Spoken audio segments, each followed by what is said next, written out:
Hello, congregation, and I'm super excited for our Unveiled podcast today. We have a new face on the podcast. This is Audrey. Hi, everybody.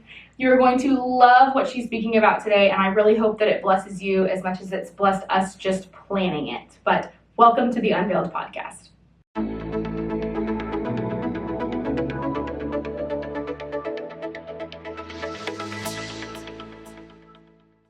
So, Audrey, I want to tell a little bit of a story real fast. Audrey came to me a couple weeks ago. She called me and said, I have a question about the podcast. And I was like, okay. And she said that she felt a little bit of a nudge when she was sitting in church. She saw the slide and she had a little nudge from the Lord because Audrey has a lot to share. And so I was so super excited and glad when you reached out to me. Me too. Yeah. And so can you tell us a little bit about yourself? Yes, so I am a mom, a wife. I'm also a mental health therapist or counselor. And when I heard about the podcast, I thought, wow, like I have something that I could say about counseling and Christian faith and just faith in general, but I wasn't sure quite yet what. So I called Mallory and I was like, hey, I really want to do this, but I don't know what. And she was like, well, okay, that's fine. Like, we'll figure it out. So that was fun in planning that with you, and it's led us here today. But kind of what we'll talk about is how I use my faith in counseling and what brought me to counseling. And so tell us a little bit how you came to counseling. So as a child, around third grade, so 9 or 10 years old, my parents got a divorce, and that was pretty rough on me up through my college years. And so from 9 or 10 until about 20, 21, I saw different counselors at different points in my life growing up. Some helpful, some were not helpful. Mm-hmm. And I realized about my college years, maybe my second year of college, I was like, I'm not going to be a lawyer anymore. I'm going to be a counselor. I want to pay back. I want to pay forward. The experience that I learned about myself, about divorce, about growing up, being the oldest child, and just all the things that I learned, I realized there was so much more I could give back. And so I switched my major, and the rest is history. So I took a little detour to get here, but I knew this was the end goal. And so I finally made it this year, this year. But I was a special education teacher first. I come from a family of teachers. I knew I could kind of pay my way through school and be financially stable and then finish graduate school and then kind of practice as a counselor. So I did that, and I left public education last July. It's been a wild year for me. Last July, entered a group practice, learned all the things I needed to learn about counseling, how to take care of insurance, all that stuff. And then we found out we were having a baby, and so I was like, okay, now's my time to leap. I wasn't ready at all. Like, mentally, I'm someone who likes to have all my ducks in a row and know all the outcomes, and I didn't. But I knew that it was the best decision for us as a family and for me career-wise. So I opened my own practice in February of this. Oh, wow, that was still this year. February of 2024. You had a busy year, yeah. 2024, and then we had our baby girl in July, and I'm back at work now. So it's been a wild year and a few months, but I'm glad that we're here, and I'm happy to share my story. Oh my gosh, there's so many good things there. I was trying to take mental notes in my head. I loved how you said paying it forward and giving back, because I think that I'm sure there are a lot of people that see counselors. I see a counselor, and I'm kind of the same. I've seen a counselor since I was 14 or 15 years old. And I believe that it's so beneficial and so helpful, even if you just go for parts of your life. Maybe not all the way through your life you have to go. But I think it's so wonderful to be able to pay it back, especially, especially in a country where I feel like mental health is there's shining more of a light on mental health now. So I think that's so wonderful. And I also love the way that you said, now's my time to leap, because I think that is something that is so hard, is to say, okay, I know I need to do this, but when is the right time to do it? So super brave. Yeah. We had to make, as a couple, family had to make some really brave and like just decisions we weren't quite sure on in this past 2 years, but it's all turned out really well, and we had faith that it would, and it has. So, Right. Yeah. That's the biggest thing, is having faith. Yeah. So today, when we were planning this out, we were trying to figure out exactly what we wanted to talk about, because right, there's so many things that we could talk about. But we nailed down a piece of scripture, and then we found a topic in that, and we've got some questions that we've kind of planned out through that. So if you'd like to follow along with us, we are going to Matthew 6, verses 25 through 34. Do I have that right, Audrey? Yes. Okay. If you want, I can read it here. Yeah, go ahead. I'm going to try and get myself there. Okay. All right. Okay. That is why I tell you not to worry about everyday life, whether you have enough food or drink and enough clothes to wear. It isn't life more than food, and your body more than clothing? Look at the birds. They don't plant or harvest or store food in barns, for your heavenly Father feeds them. And aren't you far more valuable to him than they are? Can all your worries add a single moment to your life? And why worry about your clothing? Look at the lilies of the field and how they grow. They don't work or make their clothing. Yet Solomon in all of his glory was not dressed as beautifully as they are. And if God cares so wonderfully for wildflowers that they are here today and thrown into the fire tomorrow, he will certainly care for you. Why do you have so little faith? So don't worry about these things, saying, what will we eat? What will we drink? What will we wear? These things dominate the thoughts of unbelievers. But your heavenly Father already knows all of your needs. Seek the kingdom of God above all else, and live righteously, and he will give you everything you need. Awesome. Yeah. So I think the overarching theme there is worry, right? He's asked, I don't know how many times in that section, why do you worry? Why are you worrying about these things? But something we talked about is that in your practice, you see it all the time. Most clients, I'm sure. Yes, if it's not worry, it's more than likely depression, and or depression. So it's that worry and anxiety just dominates a lot of people's thoughts. Day-to-day things, big things, and anything in between. Right, and she has some really good techniques that we're going to go over in a second. One of them I've written down for myself because I love. But one of my biggest questions was, and we just answered it, is how often do you advise on worry? How often do you have clients that come in that's kind of their main reason for coming to see a counselor is worry? Yeah, I would say most clients have some sort of worry, and that can morph into other things that are troubling them. It could be worry and depression. It could just be that worry and anxiety. Something to note is that worry is more in our thoughts, and anxiety is something that we can feel physically in our body. Maybe your heart is racing, sweaty palms, clenched fists, maybe your temperature of your body raises, you get warm. That is more anxious thought or anxiety, and worry is just in our thoughts alone. And I did not know that. That's really interesting to hear, because we hear constantly, I have anxiety about this, I have anxiety about that.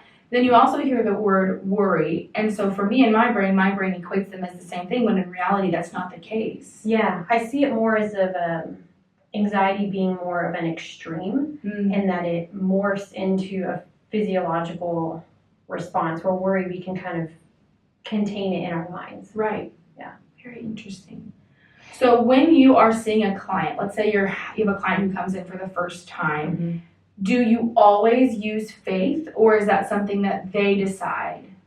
So it's really up to the client. I take their lead on most all things, but before I ever see them, they will fill out what we call intake forms. So like when you go to the doctor and they're asking about your medical history, your family of origin, different conditions you have or medications you take, I ask a lot of the same questions. And then I have a particular question that asks, and it's a pretty open-ended, but it's like, what kind of organizations or groups do you belong to? And there's in parentheses like church, extracurriculars like a softball team or things like that. running club, whatever it may be, to know where are people getting their support? Where do they rely on others or a higher power to help them in just day-to-day life or their issues that they may face? And so, unfortunately, a lot of people put nothing in that section, which, we talk, when I get to meet them first, I ask more about that, because that could be the reason why they're seeking me for help, is they're worried about connecting with people or not having connection with people. I take their lead. I may ask about faith if they put church or they're kind of short-ended on that. I don't ask too many questions, because when you first meet somebody, a counselor or a doctor, you're kind of nervous. So I kind of just feel it out at first. And if I feel compelled to bring it up, or it makes sense in the moment, or this has happened a lot where I heard a sermon and then it's like, ooh, that could really benefit this client today. Or I might even reference, hey, this is the church or the sermon that we heard. Oh, that's awesome. Thank goodness for online recorded things. I can reference people to them.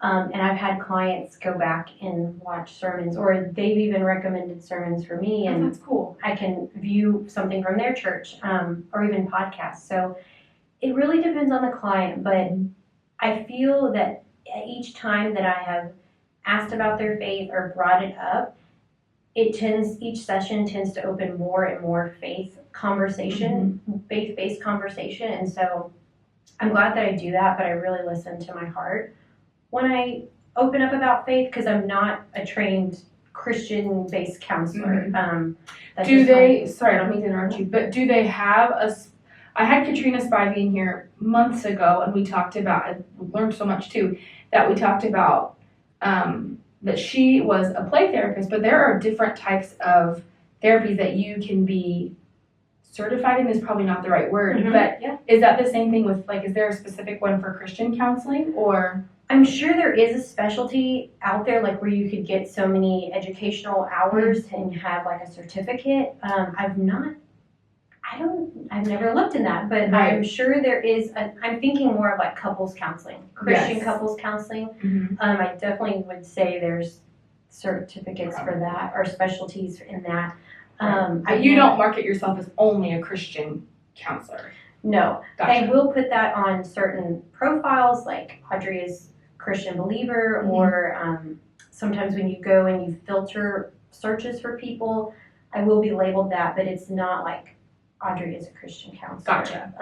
That's not my specialty. I would say my specialty is working with people with disabilities, learning disabilities, developmental disabilities, autism spectrum disorder. I was a special education teacher. How awesome that you have that background, that you can now use that when you're counseling as well. That is so cool. Yeah, so if you look on profiles, or you just Google me, you'll see that autism spectrum disorder is kind of the label or the word that keeps coming up on my profile. But that's that's something I got from my mom. She was a special education, or is a special education teacher. And then, I've used that kind of first career and brought that into my second career of knowledge. So that is so cool. Yeah. I think it's awesome that you give the choice of, bringing your faith as a client into your sessions. And I liked how you said that, you find that with each session, if you have faith is something that you talk about, that it kind of just gets bigger and bigger. And I think that's kind of a testament to faith in itself, that once you've kind of decided you're going to dip your toe in, or you're going to step in a little bit further, it becomes easier and easier to let faith seep into every single part of your life. And what a blessing, right? Yeah. So that is really neat. I love that. I love that you give them that option, that you can talk about that. So that's super cool. So having clients, and I'm sure you probably think about not just your clients, but there's people in your life that you think, when you hear sermons or something, or when you read scripture. But what is something that if you were talking to somebody who was going through a big time worry moment or a crisis, what is something that you would want them to know? What I would want people to learn, maybe not in the moment when the worry is super upfront and in our life, but what I would want them to know is that worrying doesn't solve the problem. Worrying is not constructive to our time. It is what we think worrying is we're solving the problem, and it's not. Worrying is just kind of spinning ourselves in circles on the topic of concern. What we want to be doing is problem solving. Right. But when we're in this state of worry, we cannot problem solve effectively because we're so emotionally pent up maybe about the topic that it's just kind of spinning, you might say, like racing thoughts, spinning thoughts, and they're like, I can't get this off my mind. And it's like, yeah, because we're worrying instead of problem solving. But it's not, we think that the more time we spend worrying on things, that we're solving things or we're making it better in some way, but we're not. And I would want people to know that there's a difference between like problem solving versus spending, nights laid up at night worrying about something. Oh, that's so good. That is so good to think about and to kind of bring light onto, because that's exactly right. Worrying, you think, okay, I'm going to worry about this. And my sweet, sweet dad, he has this thing that he told me one time, and I can remember it from when I was a kid. He would tell me when I first started going to counseling, it was on anxiety, and that was kind of the biggest topic. But he told me, Mallory, I can't go to bed at night unless I have something to worry about. And if I don't have something to worry about, then I'm worried that I'm missing something because I have nothing to worry about. Wow. And hearing him say that, I thought, man, that's really weird, Dad. Like, that's probably not what you should be doing, Dad. But then I came back to that when I was probably 26, 27-ish. I was going through a time in my life where I really was doing a lot of worrying, and I was the same way. I felt like if I was not worrying about something, then I was definitely forgetting something or missing something. And there was no way that I didn't have anything to worry about. So hearing you say this is really eye-opening because it's showing like worry does not equal problem solving, because when you're worrying, there are a lot of big emotions that are also involved, and that's probably clouding part of your brain to think and problem solve. Yeah. When I think about what your dad said about if I don't have something to worry about at night, then I'm worrying about something, it can be really scary for us, one, to worry about things. I picture our minds being loud, so to speak, just with a lot of chatter and thoughts. But it also can be scary if you come from a place of having lots of thoughts and lots of worries, and now suddenly you have nothing to worry about. Even if you've worked towards that and that's your goal, to not worry, silence is a scary thing. Yes.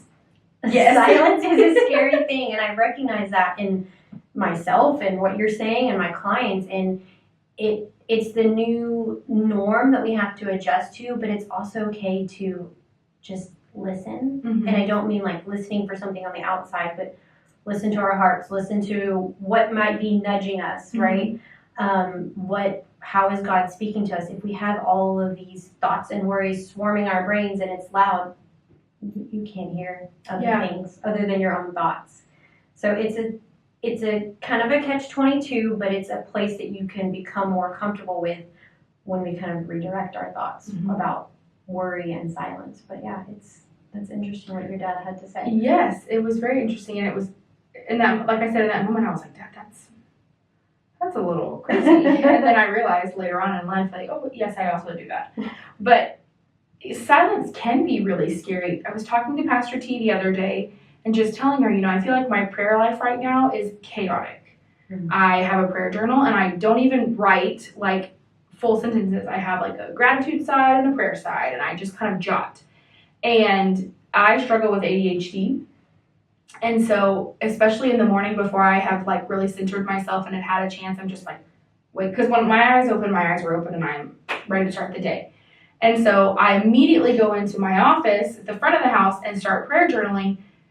But because I haven't had a chance to really like sit there and be quiet and center myself, it's chaotic. And I think if people were to look at this prayer journal, they'd be like, how did you get from you're so thankful for this to praying about this?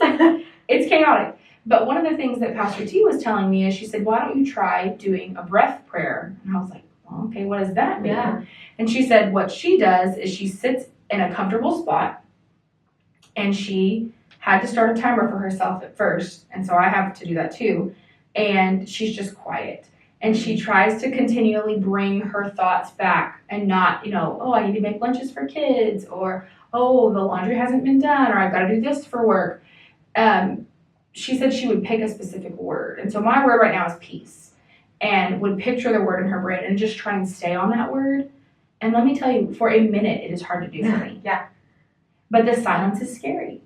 It is scary. And that minute is very long at first. It is very long. The longest minute you will ever experience. And then it's a practice. Mhm. I would, in my practice of counseling, I would call that meditation. Okay. And just it's that recentering of whatever you're trying to be centered on. Mhm. That word, peace, silence, your breath.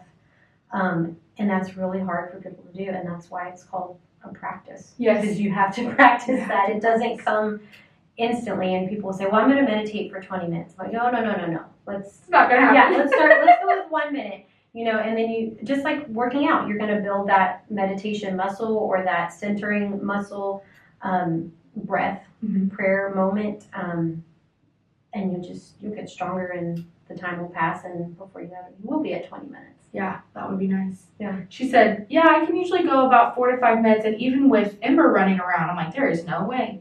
The first day I did it, my dog sleeps in my office, which is also the guest bedroom. But so there's a bed in there.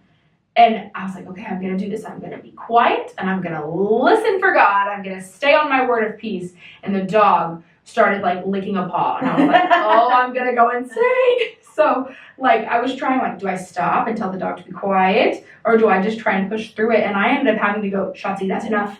Because I could not focus on this word because my brain was going, there's a dog back there, there's a dog back there, there's a dog back there. And what if is she licking the comforter? Is she licking her paw? I mean, just all these random things. Mm-hmm. But once I got her quiet, it was a little bit easier. But I can see how, like you said, it's a muscle. You've got to work up that stamina. Yeah. That's cool. Yeah. So I want to get into your worry techniques because I think that they're genius. I asked you the other day, I said, I want you to share some practical techniques with our viewers and listeners who do worry. Someone's in the middle of like, they've got some sort of problem that they are just really worrying about. What are some things that you would tell them? Yeah. So I never tell them not to worry. And I think that is what my clients expect me to say, because that would be optimal, right? Like, I'm not going to worry. But that's not realistic, so I don't ever say that. What I teach my clients is to schedule their worry time. So for a particular client that comes to mind, this client lives not far from her workplace and maybe like 15 minutes from her workplace. And so we kind of developed like this technique of worry time. And she's like, well, I don't know when to do it. It's inconvenient to do it at work. I don't have that much time. In the morning, I'm just rushing to get to work. I'm like, okay, well, what's consistently happening in your life at the same time of day? And she's like, well, my drive to work. I'm going to drive home from work from like 5:05 to about 5:30. Great. It's predictable. So what she has done is she has taken that drive home from work and she has made that her scheduled worry time. So like a timer will go off about the time she gets in her car and it says, now's the time to worry. And so throughout the day, what she's done is if she's had things that kind of pop up and she knows is going to consume her thoughts, she writes them down in her notes app. And then when the alarm goes off, or maybe if she remembers, she gets in the car, she's like, okay, I thought about all these things that were worrisome. And now here's my 25 minutes that I'm going to worry about it. And so on her way home, she just has the radio off and she's driving. I'm picturing this. She's driving. I'm not there with her. She's driving and she just lets the worries happen. When she gets to her apartment, she puts the car in park and she cuts it off. Like cuts the worries off. That's it. She's allowed herself time to worry about it because telling someone not to worry usually makes them worry more. Yeah. But something that she's discovered and a lot of clients discover is by the time that you put off a lot of these worries, like if you schedule them to another time, they're not big deals anymore. They're not worth worrying about. Enough time has passed or the day's kind of worked itself out and that worry is no longer relevant to their life. And so it's like, oh, if I just would have not worried about that, I didn't need to. It turns out that they don't need to. So sometimes it is a big worry, but if we give time for our emotional brain to kind of settle down into a neutral place and we have that scheduled worry time, it's like, oh, this isn't as big of a deal as I thought it was. And so I'm going to end up worrying less about it. So that's such a good idea. That is, and she's told me this before, but like hearing you say it again, it is such a good idea. Yeah. Especially if your worry time is at the end of the day and whatever you were worrying about is, your boss says, hey, I need to speak with you at this time. Mm-hmm. Woo, man, that can immediately shoot your worries way up. And that's when you start to feel that anxiety. Your palms are sweating, your heart is racing. What on earth could they need to talk to me about? Why couldn't they just put that in the subject of the email? Things like that. And so it's nice that if that's happening in the morning and that was on your list of things to worry about, well, there's one thing you've checked off that list. Yeah. That is so good. Do you think that that's also something that you have to practice? Like being able to cut off that worry when you get home? Yes. So one thing I tell clients is don't schedule your worry time really close to bedtime. Like when you're going to try to lay your head down or try to relax at night, because it is a practice, it's hard to maybe cut yourself off at a certain point. So maybe later in the day, lunchtime, maybe you do it twice a day. If you're someone who worries a lot, maybe it's better to break it up. But definitely don't do it right before you're trying to relax or wind down, because it may be hard to shut off. Right. And you may have to I kind of picture thoughts as like clouds that kind of float in. You may be like, nope, for tomorrow. And it can be hard to kind of push those things away if you're waiting for the next time you've scheduled worry time.